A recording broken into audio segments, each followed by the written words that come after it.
একটা ম্যাচে অনেকগুলো রেকর্ড। আলজেরিয়া ম্যাচে হ্যাট্রিক করার সাথে সাথে রেকর্ডের বন্যা বইয়েছিলেন লিওনেল মেসি। সেই মেসি আবারও মাঠে নামতে যাচ্ছেন। এবার প্রতিপক্ষ অস্ট্রিয়া। গ্রুপ পর্বের দ্বিতীয় ম্যাচে ইউরোপিয়ান দলটির বিপক্ষে গোল পেলেই মিরোস্লাভ ক্লোজাকে ছাপিয়ে বিশ্বকাপ ইতিহাসের সর্বোচ্চ গোলদাতা হবেন আর্জেন্টাইন মহাতারকা।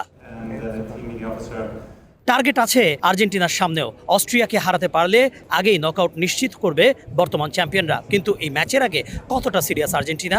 দ্বিতীয় ম্যাচের ভেন্যু ডালাসে আর্জেন্টিনা একদিন অনুশীলন করেনি, বরং বেস ক্যাম্প কানসাসেই অনুশীলন করেছে পুরো দল।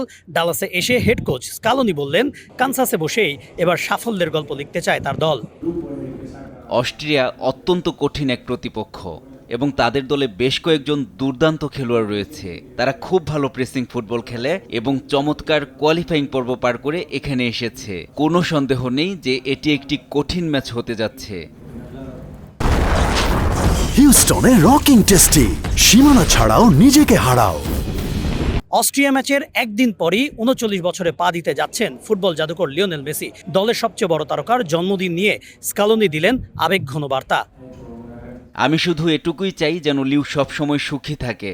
এটাই তার জন্য আমার একমাত্র স্বপ্ন এবং আমি বিশ্বাস করি পৃথিবীর প্রতিটি ফুটবল ভক্তেরও চাওয়া ঠিক এটাই। প্রথম ম্যাচে জর্ডানকে হারিয়ে পূর্ণ ৩ পয়েন্ট নিয়ে টেবিলে সুবিধাজনক অবস্থানে আছে অস্ট্রিয়া।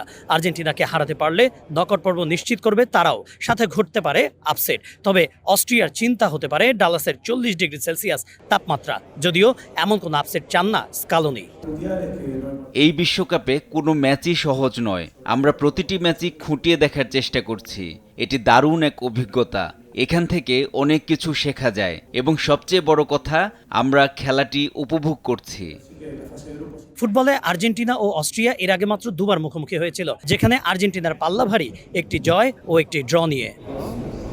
যুক্তরাষ্ট্রের ক্যানসাসকে রীতিমতো ঘর বাড়ি বানিয়ে ফেলেছে আর্জেন্টিনা। প্রথম ম্যাচ সেখানে খেলা, দ্বিতীয় ম্যাচ এই ডালাসে। কিন্তু একেবারে ম্যাচের আগের দিন সেই ক্যানসাস থেকে অনুশীলন করে ডালাস এসেছে পুরো দল। আবার এই ম্যাচ খেলে ক্যানসাসে ফিরে যাবে।